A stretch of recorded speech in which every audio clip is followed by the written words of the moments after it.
Hello everyone, thank you so much for being part of Joy Asonye Live this evening. It is Friday, and as you know, every Friday is the Buy NAIJA hour, and today is no different. Today we'll be discussing innovative opportunities for investment in MSMEs. Given the Nigeria's current economic climate, the main challenges facing the micro, small and medium enterprises in assessing funding for innovation and growth will be discussed. We'll also talk about how to identify promising MSMEs to invest in and how to evaluate their potentials for success.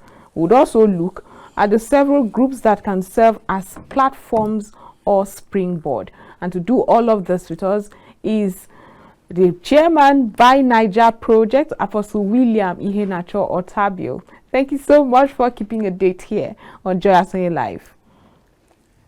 Good evening, Joy, and good evening, my people, the entire micro, small, and medium enterprise people, and the entire good people of Nigeria. Let us keep buying made in Nigeria, investing in Nigeria, producing in Nigeria. So today we are going to treat a very important topic. Over to you, Joy. Thank you for sending the baton to me. We'll go for a short break now to return. As you already know, the Buy NAIJA hour is always very interesting and full of intrigues, as Apostle Iheanacho cannot be put in a bottle or a box. We'll be back after this. This is Joy Asonye Live, and it's the Buy NAIJA hour. And we have, like I said earlier, Apostle William Iheanacho Otabil, chairman by NAIJA project, right here with us. I must welcome you again, Apostle, but let's go to the promising sectors that we can see these innovative opportunities in. I think that's a good place to start before we now get into yes, very good, Joy. Thank you very much. Very quickly, we want to identify the groups through which platforms we can generate good investments. There are investment opportunity platforms for micro, small, and medium enterprises through the Buy NAIJA project. Like we always say, the micro, small, and medium enterprises are the backbone of the economy. So because when we talk about micro, small, and medium enterprises, it covers the whole gamut of products and services that are made in Nigeria. So whether you are an architect, whether you produce bread, or you are into oil and gas, or you make shoes, you are part of the mix so long as you produce your products and services in Nigeria. So we've been talking about a lot of things concerning the Made in Nigeria project, and we want to now go to specifics in terms of investment. Like, I want to start by reminding us our realities concerning the pillars that constitute the things that drive the micro, small, and medium enterprises. One, there must be consumption. Of course. And consumption comes with patronage. Consumption. The next level is patronage. Buy made in Nigeria. It must patronize, both local and international. We have to push the buy made in Nigeria. The buy factor is very important. Then you have the selling factor. Where do you get made in Nigeria products and services to buy? So there must be structures that will sell. So many people don't even stock made in Nigeria products in their supermarkets. As a policy? Unfortunately so. Wow. On their platforms, you see a lot of people advertise foreign brands. Sometimes some people will tag me on Facebook to sell foreign brands. I say, you have a wrong customer. You don't tag me on such things. I'll spoil your business if you don't do your research well before you tag me. You know, I'm chairman of Buy NAIJA. You are tagging me on to promote foreign products. To promote forein products. Why don't you? That has saturated their market enough that it necessitated the Buy Made in Nigeria campaign in the first place. Because people have preferences. Then, of course, we have the produce made in Nigeria people, because they have to produce. That's the next level of the 5. Then the next level is the investment. If people don't invest in made in Nigeria, where will you find the products? And that's a very major problem. That's why today's topic is very, very important. Because every time we hear of foreign investment, the foreign investment is usually directed to the medium and large organizations. That's where the whole money goes to. Both foreign investment, local investment through the stock exchange, heavy investment through all manner of people who invest in companies.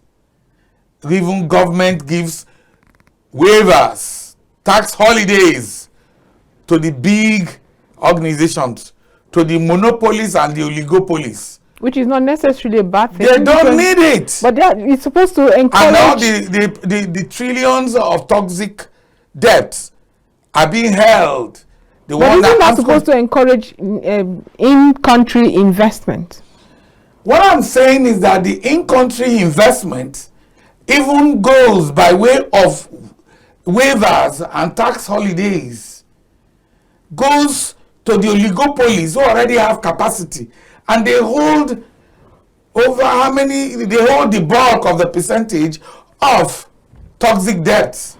But your micro, small, and medium enterprises also enjoy these tax waivers. They don't. They have a 5-year for. No, that is on the front page. At the back page, you have multiple taxation. If you are an entrepreneur in Nigeria, the kind of taxation they will give you, they tax you this, they tax you that. There is VAT, there is this. Even now, federal government realize that multiple taxation is an issue which we have recognized for years. But to solve it, they are now looking at the revenue perspective to even solve the problem so that they can make more revenue. They are not looking at it. No, I think that's because of the remittances, don't you think? Because the revenue, in spite of the multiple taxations, it doesn't come to the government. At this particular time when fuel, energy cost has tripled, you don't be going to solve the problem of multiple taxation by looking at or concentrating from the perspective of revenue from the informal sector. Let us look at how to make sure we collect money from the medium and large entrepreneurs, the monopolies and the oligopolies. We will use the money you collect from them to support the 40 million plus micro, small, and medium, micro and small enterprises. Leave the medium out of it. They have the collateral. Where the bank cannot fund startups that are more than 40 million, and they are the over 70% of the economy. I think Buy NAIJA thinks the best way is to grant not only tax holidays, but waivers and subsidies to the economic makers, the micro and small people. And it has been shown that most of them are women. And women have a global record of paying back even loans, making the best out of subsidies. It's been proven. Women pay back and they show good record. They are very reliable.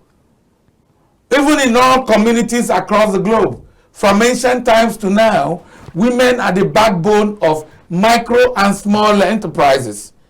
When men marry plenty wives in those days, this is a historical journey. Right. They marry them for enterprise, for agro-based economic development. They do more farming. They were the industrious ones. They were the industrious people. So if you give a woman 10 units of input, she will multiply it to 100. So the concentration now is by deliberate and innovative investment into them.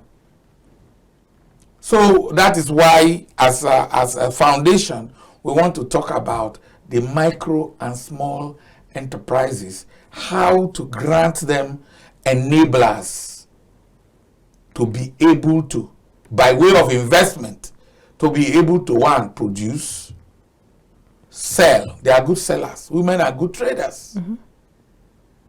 And they are good purchasers. The chief purchasing officer of the society are women. If you want local patronage, go to women and children. Because they have the children. They have the children. And the children and the women and the men, everybody is a consumer. So to catalyze the economy, you target the women and the children. They will determine which beverage to buy. If beverage X is not liked by the children, you are finished. If your noodles is not appealing to the children, they will change. Mommy would move. And daddy has no choice, just bring the money.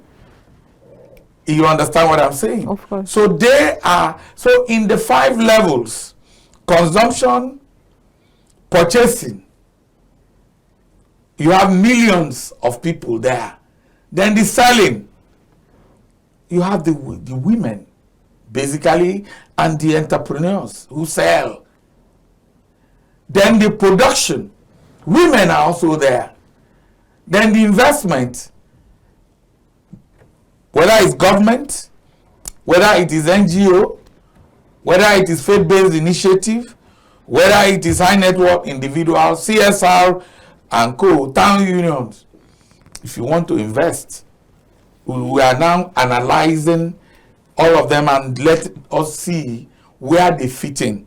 So today we're talking about the 7 groups. The federal ministry, department and agencies as number 1. Right.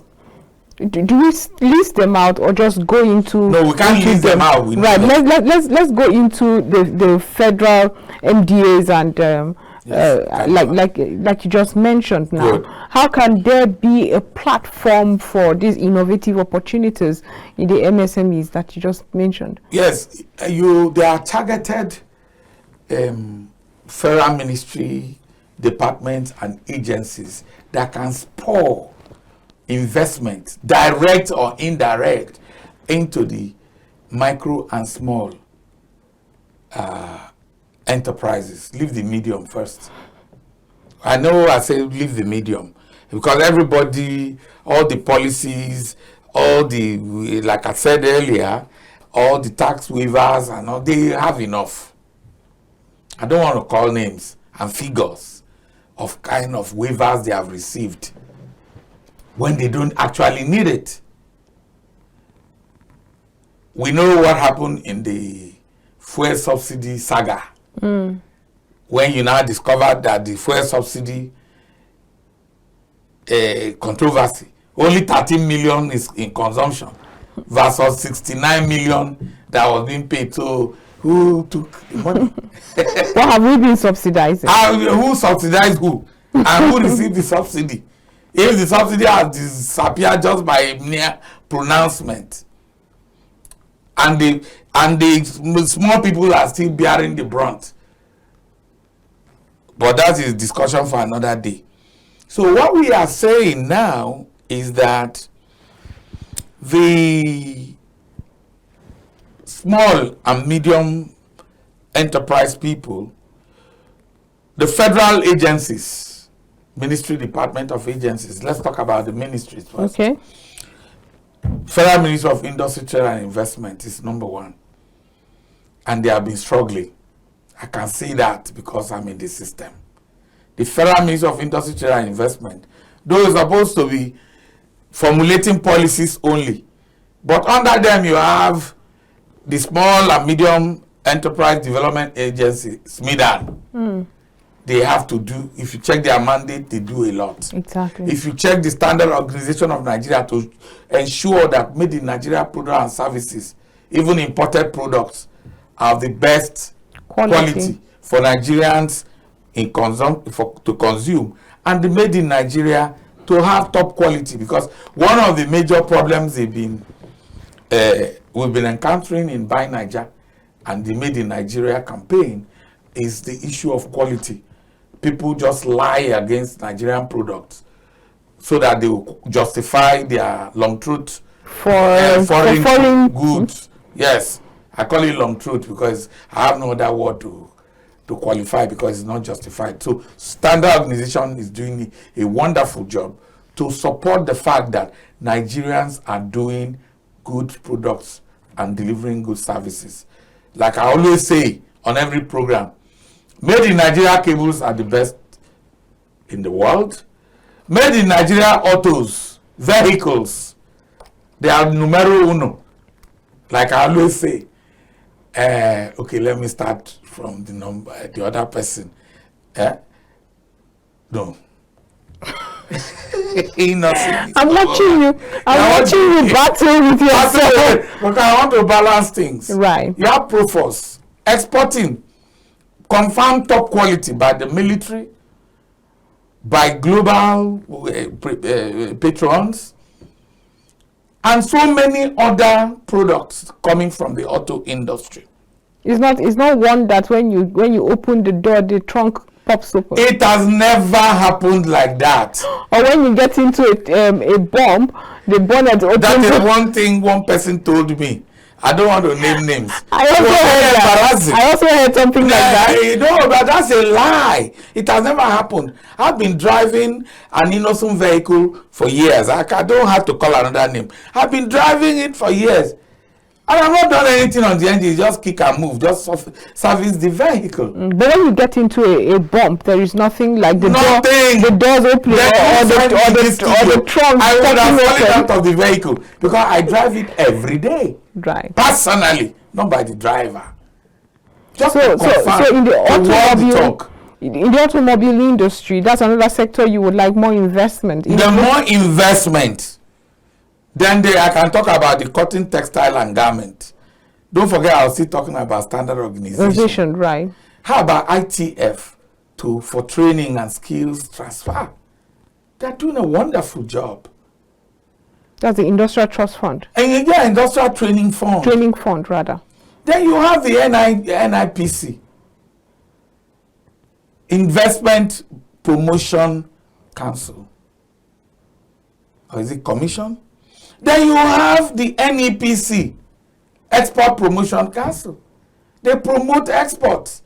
So those are people who are the stakeholders direct under the Federal Ministry of Industry, Trade and Investment. Now, still speaking about under the government agency, do you think they have indeed done their jobs? Because sometimes when you speak with those who try to export, they tell you about the bottlenecks, the many levies they have to pay, and all. They are streamlining it in the midst of opposition from other agencies that are not under Federal Ministry of Industry, Trade and Investment. Like Custom is not under them. But there should be the government synergy. There will be synergy, but there will be bottlenecks, which is being streamlined. And I think the presidency tried to do something under the ease of doing business. Pioneered also by the Federal Ministry of Industry, Trade and Investment to remove those bottlenecks in doing business generally in Nigeria. So the ease of doing business executive order 001 of 2017 concentrated on that. And FMITI also spearheaded the Buy Made in Nigeria Executive Order 003, mandating Ministry, Department of Agency of the federal government to purchase their 40% of their purchases must be made in Nigeria. of 2017, Executive Order 003, and Executive Order 005 handle the issue of services, consultancy, and co. So Nigeria has the beautiful policies. And those things, I think, is a journey. I believe it's a journey, and it has to be stepwisely and cumulatively moving towards perfection. I believe so. Because the first thing is to actually formulate the policy. Just like the Industrial Revolution Plan 2014 from the Federal Ministry of Industry, Trade and Investment too. Do you get it now? That identified the enablers. I had to make the enablers to enable the issue of investment, which we are talking of today. The issue of quality, standard organization is leading that. The issue of infrastructure by NEBSA, all the same, all under FMITI. The issue of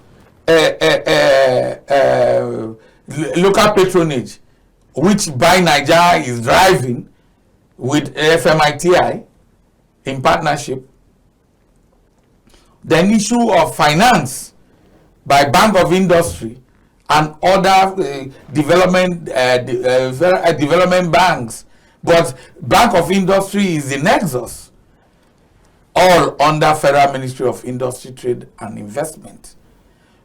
Do you get it now? So on their part, Bank of Industry is already there. You have Development Bank of Nigeria. You have Nexim Bank. Of course, Central Bank has joined in the fray. Of course. To fund all those things. We know there are bottlenecks. We know there exactly. I was just about to talk about this cascade. We know the exigencies of our environment and the bottlenecks and the problems. It is not our focus today in this on this platform to talk about that, but we are just talking about opportunities and platforms. So for the Federal Ministry, Department of Agencies, we have only mentioned one ministry. So the potentials are huge. The platforms are huge. The interface points are huge. So if ever the interface, I was really interested when you talked about the government agencies in collaboration, and you talked about that being a platform for innovative opportunities for investment. But government is not in the business of doing business. No, they can enable, encourage, and they can become innovative within the context of their mandate, or change the mandate, include it.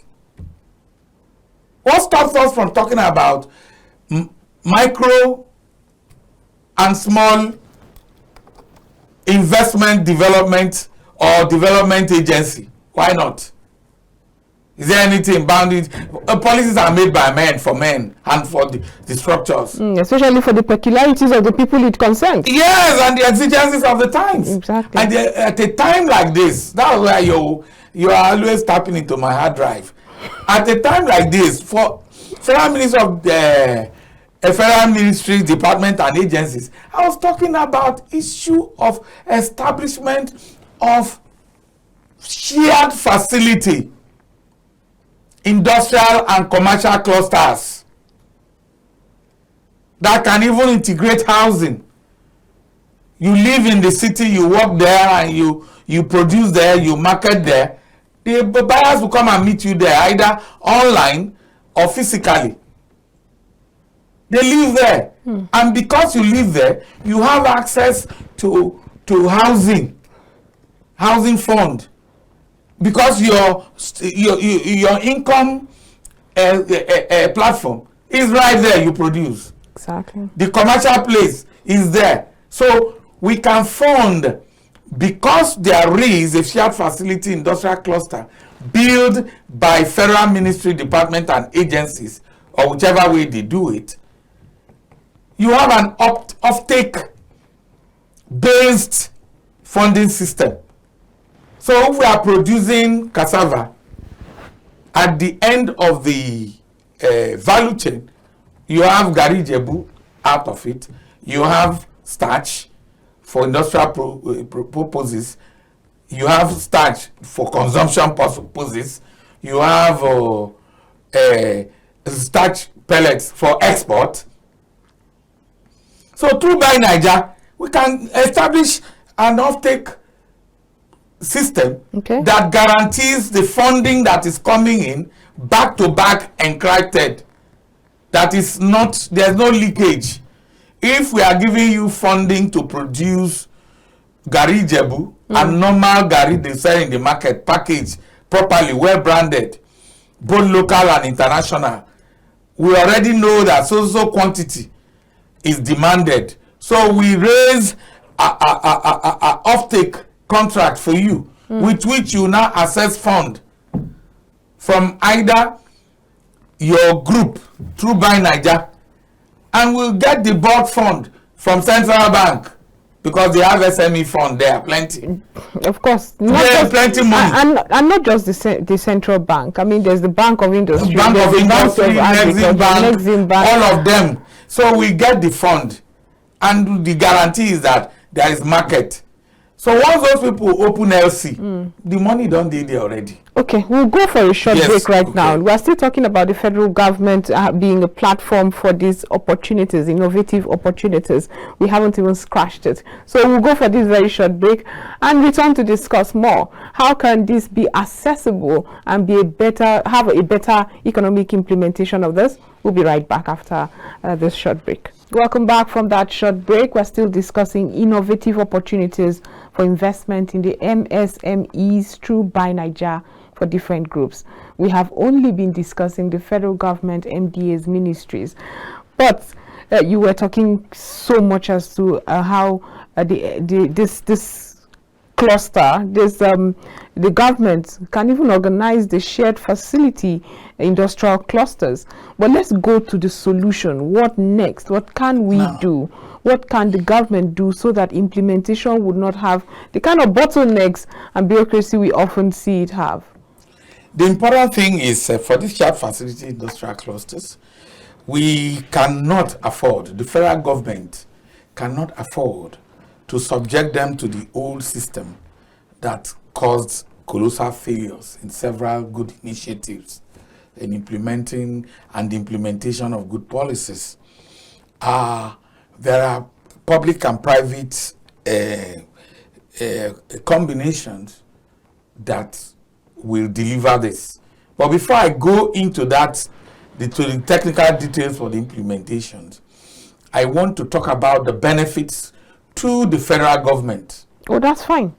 The benefits as an incentive for them to go ahead with it, right, and wish for its success, and establish mechanism to make sure it will succeed, is that if you have a shared facility industrial cluster, like I was telling you, where you have commercial cluster there too, plus housing for the players, we secure the money.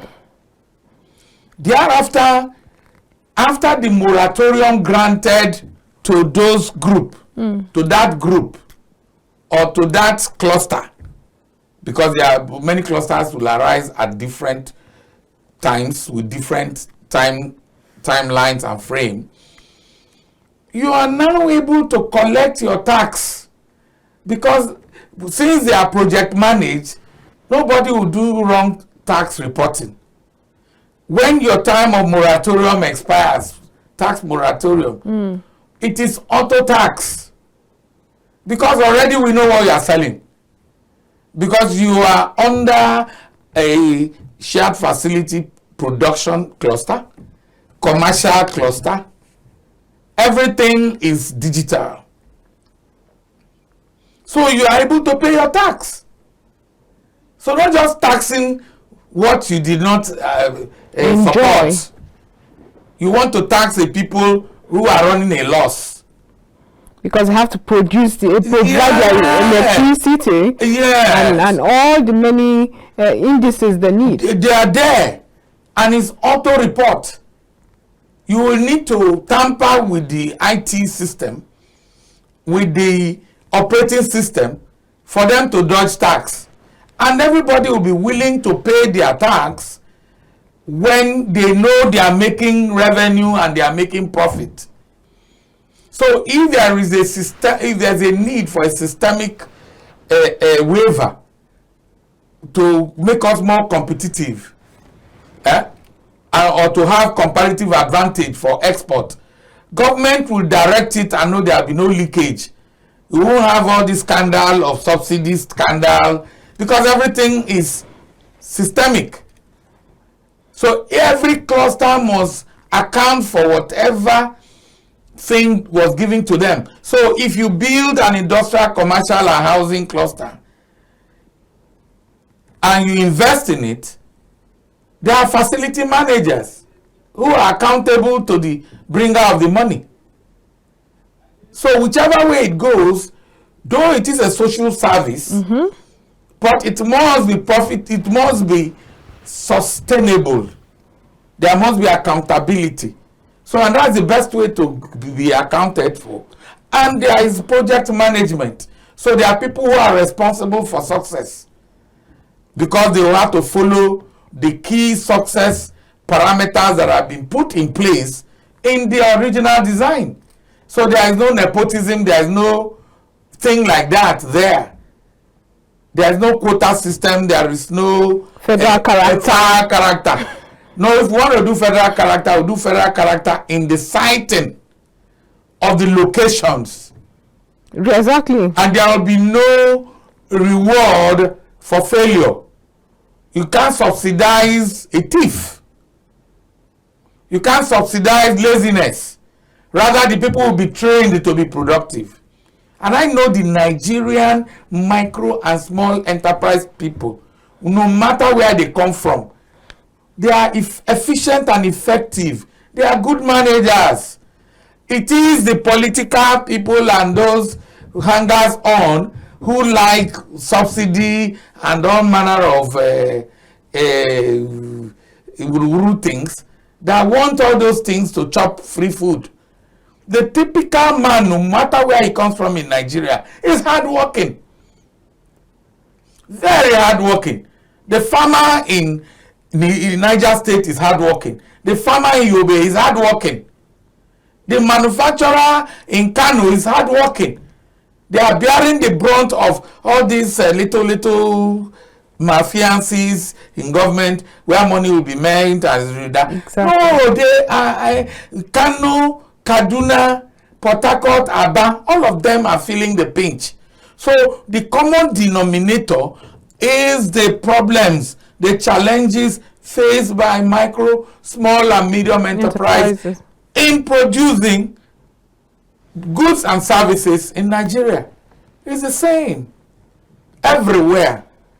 It is only the oligopoly people and the monopoly people who will enjoy tax waivers, tax holidays, enjoy subsidies, and they block all the other person to compete with them. So they set the prices.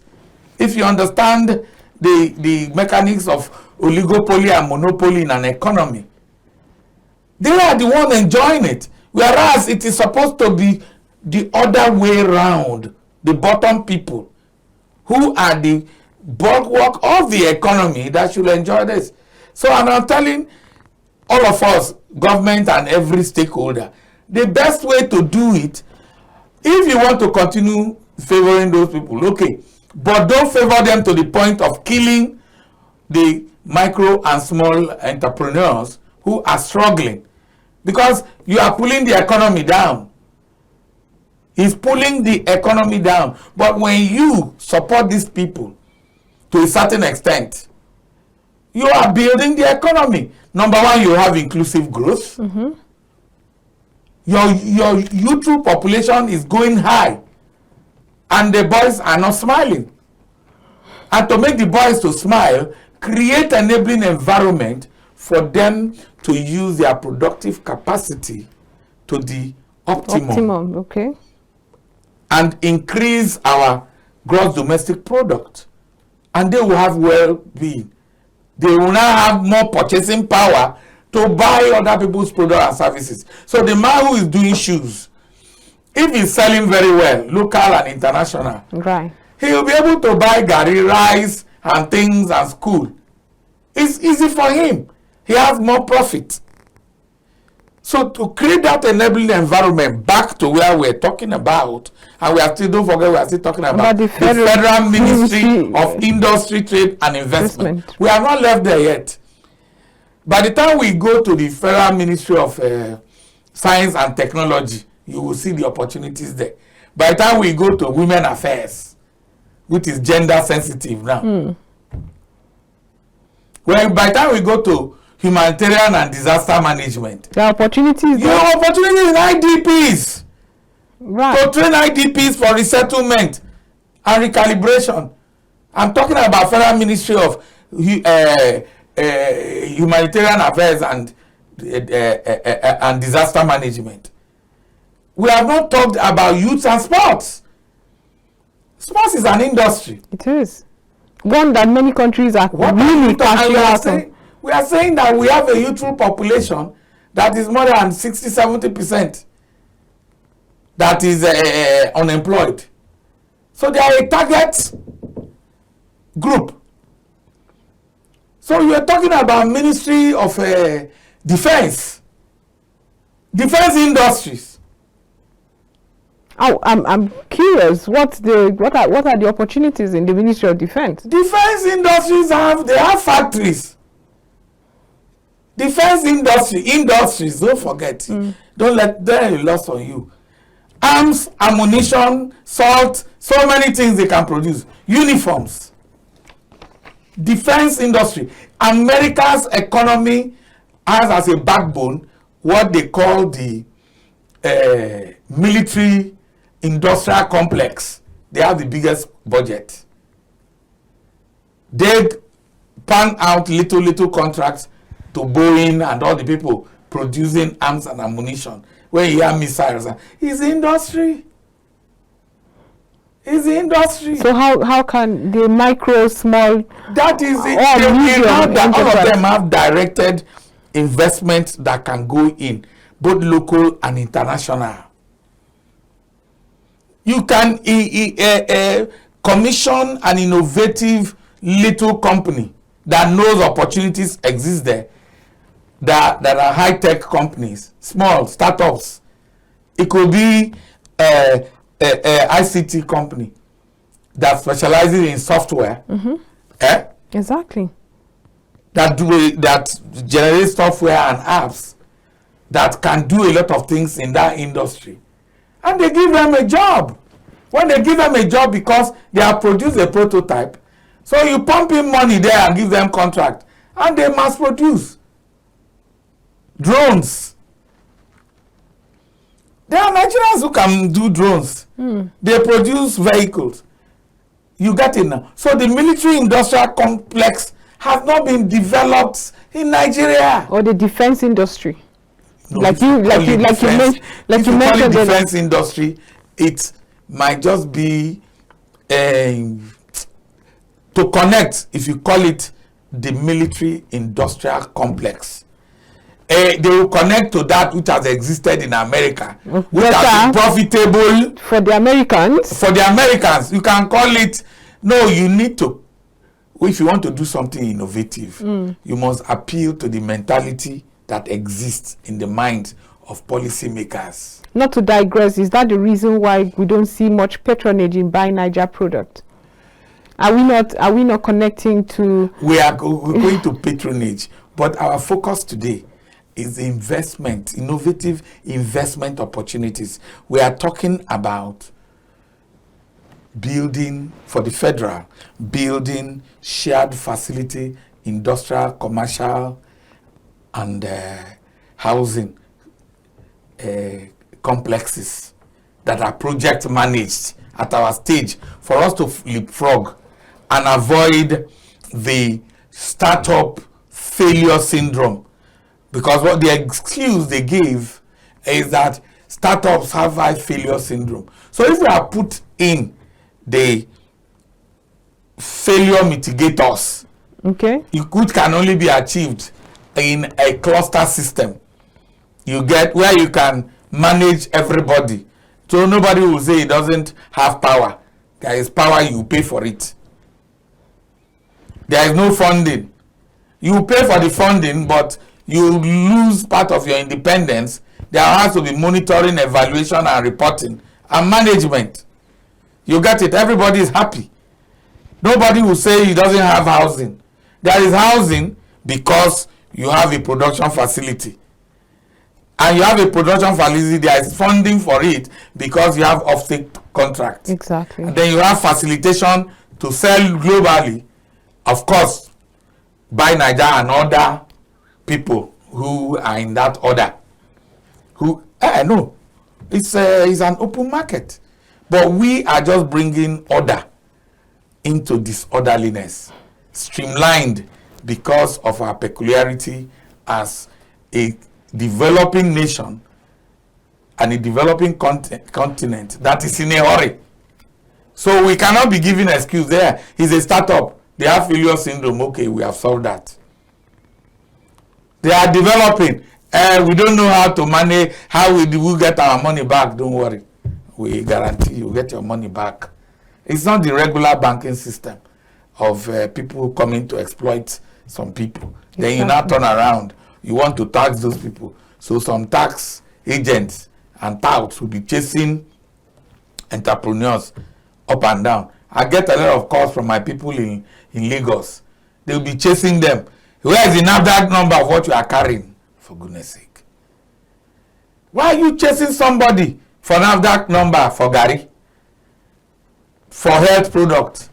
Why are you doing that? But that's the mandate NAFDAC has. Wait now. For health products. I know. But when you said Gary, that one took. They entered some of our people's supermarket and shut down supermarket and carted things away worth over 1 million, 2 million because they are selling what do you call this yam?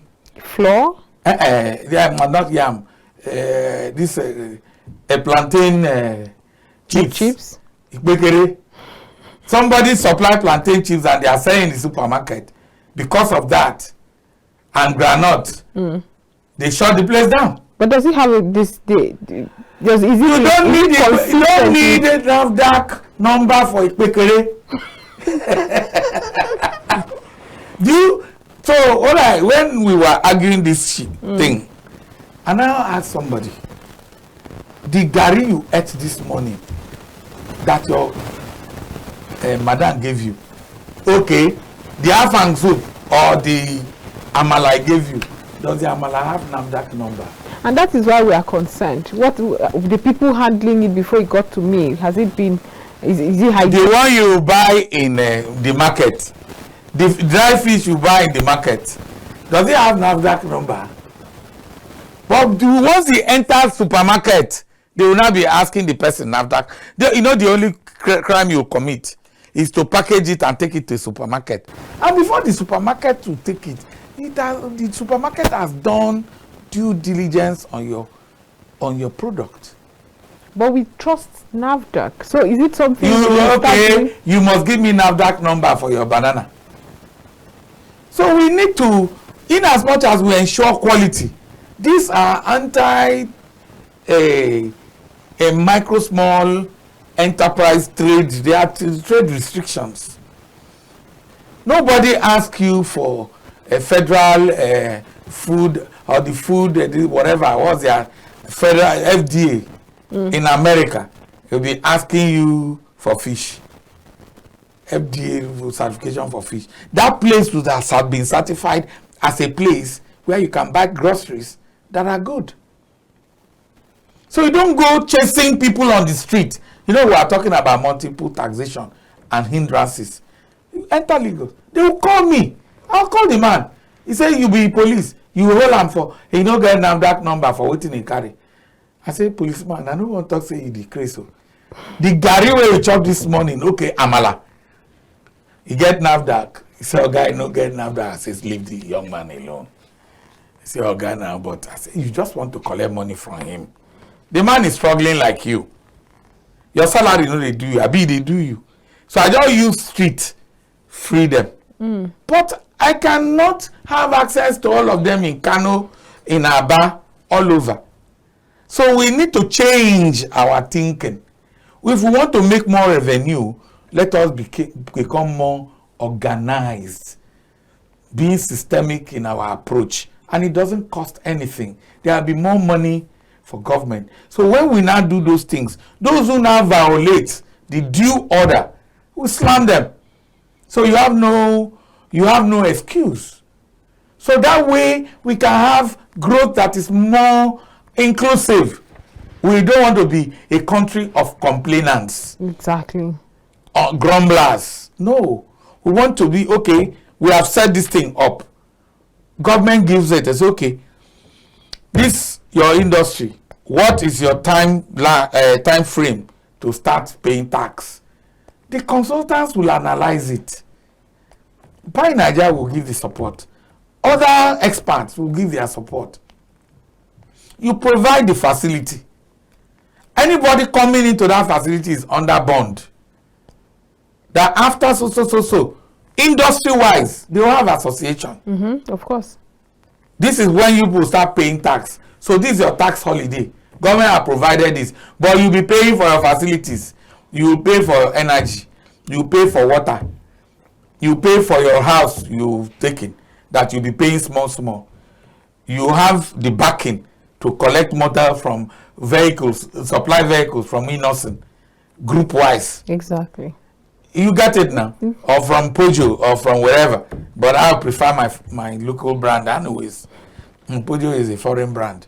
I'm a very discriminating, and I don't owe any apologies for that. You understand? So if any legislator now tells me he doesn't know where to buy furniture, I go say, Oga, you dey lie, yo. When you can even lead them to the industrial cluster. When you say you are lying, I'll say I'll sue you to court. Because you know you didn't. I can show you a picture. You follow come open this cluster and you are not patronizing them. You're a wicked man, Oga. If you don't like my language, go to court. I can say that on TV. I can bring a clip where you came to open this industrial cluster in your own senatorial district. We will make sure you don't win election. We will tell the truth. We won't lie. Why are you doing that? Exactly. Why would your wife be going for shopping in England? You say, brother, people take a picture. This is the modern world. It will go viral. Do you understand? That's on the lighter note. We have about 2 minutes to go, so you will now have to round up as to how we can get these innovative opportunities for investment in MSMEs. Now, we want to appeal to the federal government. You know, out of the 7 we enumerated, we've just touched only one. And not only one, we are just being on Federal Ministry of Industry, Trade and Investment. So that's why we said it is a series. So please, they should follow us as we go into this series. But federal government, we are saying, please, if you need help from us, don't go and look for one consultant that doesn't know his left from his right because you want to patronize him. Let us seek information. We can guide you. We are not contractors, but we can guide you in the implementation to the benefit of not only the government to fulfill its mandate, but also to the micro and small and medium enterprises. The way to go is shared facility, industrial, commercial, and housing clusters. Right. That's the way to go. That's the way to go. Thank you so much, Apostle William Iheanacho Otabil, for that. It has, like always, been very interesting to hear you simplify the solutions to the many challenges that the this micro, small, and medium enterprises face. But until next week, Friday, during the Buy NAIJA Hour, this has been wonderful. Thank you for being part of the program. Thank you for having me. This is where we roll the curtains on Joy Asonye Live, the Buy NAIJA Hour. We'll be back next week with so much more. Have a wonderful, restful weekend.